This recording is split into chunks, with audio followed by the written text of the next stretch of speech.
Hi folks, welcome to the Prepared Homestead. This is Travis. Thank you all for stopping by to watch. Sun's been in and out today. Not out right now, but it's, like I said, in and out. And it feels so good when the sun comes out. We haven't had a lot of sun lately because of all this weather. And even though it's still quite cold today, it feels really good the few moments that the sun peeks out. Speaking of weather, things are really bad there in Southern California. They're in the Palisades Fire area around LA. It's bad. Just to give you some numbers that I've found, they are getting various places in that area. They're having a major windstorm, which I talked about yesterday. I think there was a warning, a very kind of strange warning that it was going to be destructive winds, hurricane force winds, not a hurricane, but that level of winds. They're getting anywhere between 90 and 100 miles per hour gusts of winds. And so that's a huge part of what's causing these fires to spread so rapidly. As of just a little bit ago, the numbers that I saw, 11,800 and some odd acres has been burned. There's 0% containment. Over 1,000 structures have been burned. They're saying it's the most destructive fire in LA history.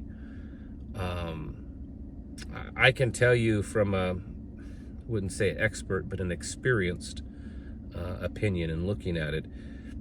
If the weather doesn't change, whether it's wind or rain, if that doesn't change, they're not going to put this fire out. Not with any of the tactics that they're using.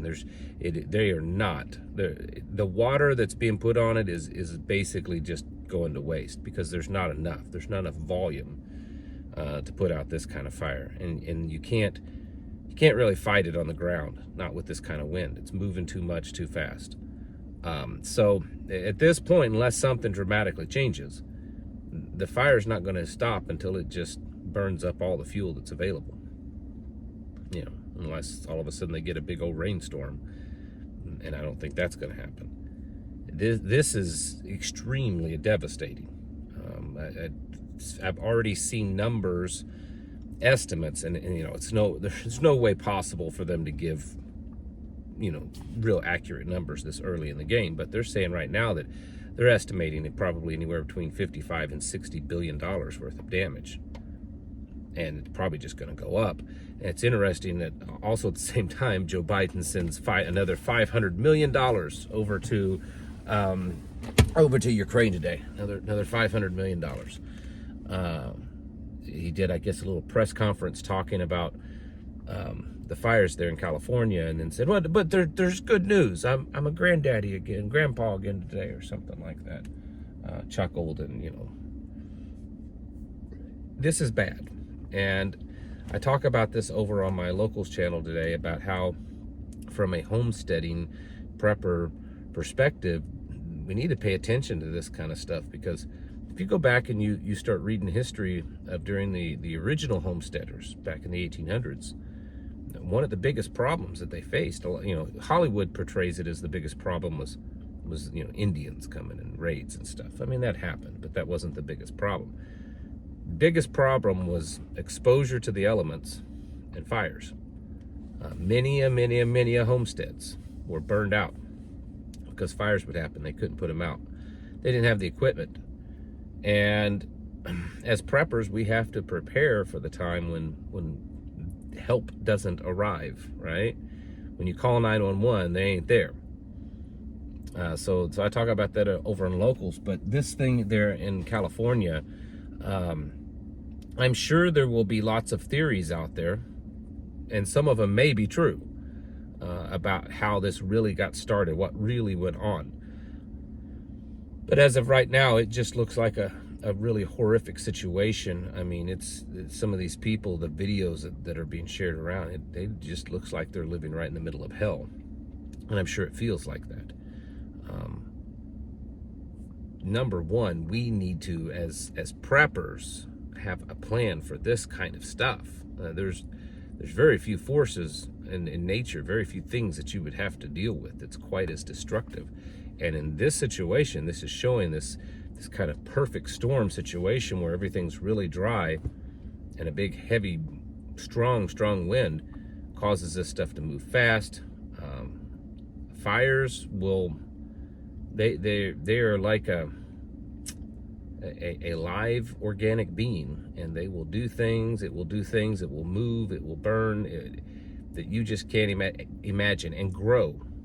You can watch a fire consume something so fast if the conditions are right, and it looks like they are. I think, and maybe it's too early to tell, I think it's possible that especially if there ends up being some kind of evidence that this is, kind of shady deal out there that's started it or fueling it, or kind of the blundering, because they're saying there's no water in the fire hydrants. California sent a bunch of its firefighting equipment over to Ukraine to give it to them, and so they're short on that stuff. There's a lot of little things that's been going on. LA just recently cut their fire budget by $17 million. There's also reports that over the last year, insurance companies in and around that area were canceling people's insurance policies, or taking away the fire part protection of their insurance policies. So now the question is how many of these people are not covered? It's possible that this is setting things up for like a 15-minute city kind of deal. Look at some of the disasters that's happened, the Maui thing, the Carolinas and stuff. And we haven't seen it quite happen yet. At least it's not being reported. But a lot of these places that have gone through destruction were places that were being talked about, of creating a new smart city, new 15-minute city. There's different terms out there that they use. So it's kind of interesting that it happens in these kind of places, that's being talked about. Is it just a coincidence? I mean, you know how I feel about coincidences. But I think it's a possibility. I think it really is. I think it's also just a big possibility that it's just a gross mismanagement of things, that they were not prepared, that who knows, maybe leadership. There's been already questions of the leadership there in the fire department and the city office, mayor, all that kind of stuff. So I'm sure there's a lot of big factors that's going into this. And could this be part of a distraction? Well, anything could be, but this seems to be a very real event, very real for the people dealing with it. So, I would suggest, number one, paying attention to what's going on.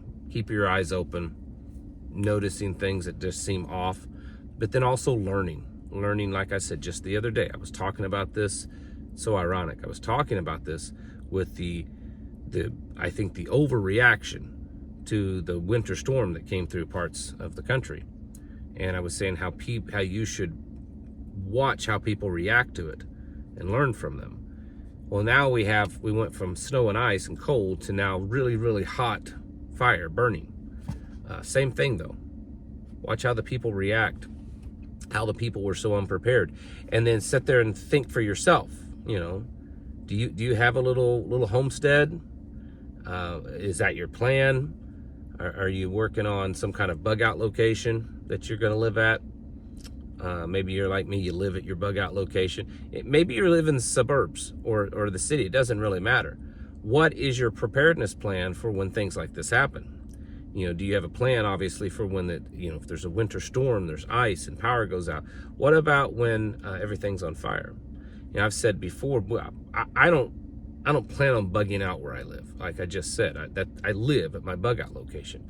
But I do have a bug out plan, because what if something like this happens in my area?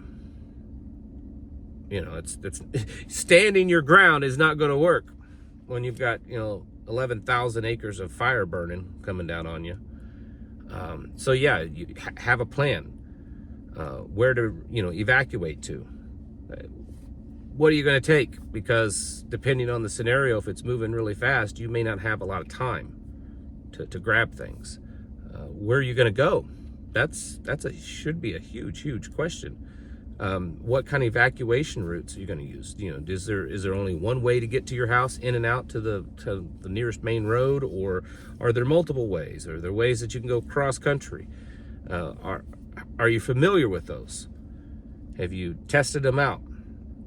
These are the kind of things that you should be thinking about. This fire is unbelievably devastating. I can't imagine. I've fought, you know, 300-400 acre fires, some of maybe even a little bit bigger than that. And I fought some that was dealing with pretty high winds too. Nothing ever like this. This is a historic level type of fire. With the conditions, yes, I know there's been bigger fires, but the conditions on the ground, it's going to make this an historic fire. And we won't know for a while the level of destruction that's had. I mean, it could be, excuse me, it could be like Maui, where they get in there and they find bodies. I think it's likely, because there's so much chaos. I can't imagine the chaos that's going on the ground. There's no possible way that they're keeping track of everything and everybody right now. And so, you know, once it's all said and done, who knows what level of problems is going to be found. We need to take note of this and start formulating a plan for if something like this happens to you. And then, like I said, continually watch and monitor. But I think it is well within the possibility that this event is like some of the others that's happened over the last couple of years, that maybe it's very purposeful in the sense to, you know, eliminate home ownership businesses and things like that, so that, you know, BlackRock or whoever can come in and consume the land and turn it into some kind of smart city for you. I don't know. We'll have to wait and see. But certainly whole areas of the towns there have completely gone. I mean, they're just burned to the ground. And so it's going to be interesting to see how this happens, because this is one huge fire in a very well-known and wealthy part of the country. So you need to get ready, folks. Be thinking about this. I've said this so many times. What are you going to do when something bad happens? And I'm not talking about, you know, Red Dawn parachuting in your backyard. I'm talking about just regular bad things, medical, fire, whatever. What happens when you call 911 and there's no one there? They don't have anyone to send. They don't answer the phone. The phones are busy. The phones are down. What are you going to do? We're so used to that. It's no different than flipping the light switch in your house. You know, you're just so used to it. You know that when you flip that light switch, the power, you know, light comes on. What happens when it doesn't? It kind of throws you off. You kind of think, oh, you flipped the switch a few times. Oh, something's wrong. And then you start to kind of track it down, figure out if it's a light or, you know, a breaker or something. What happens when you call 911 and they're not there?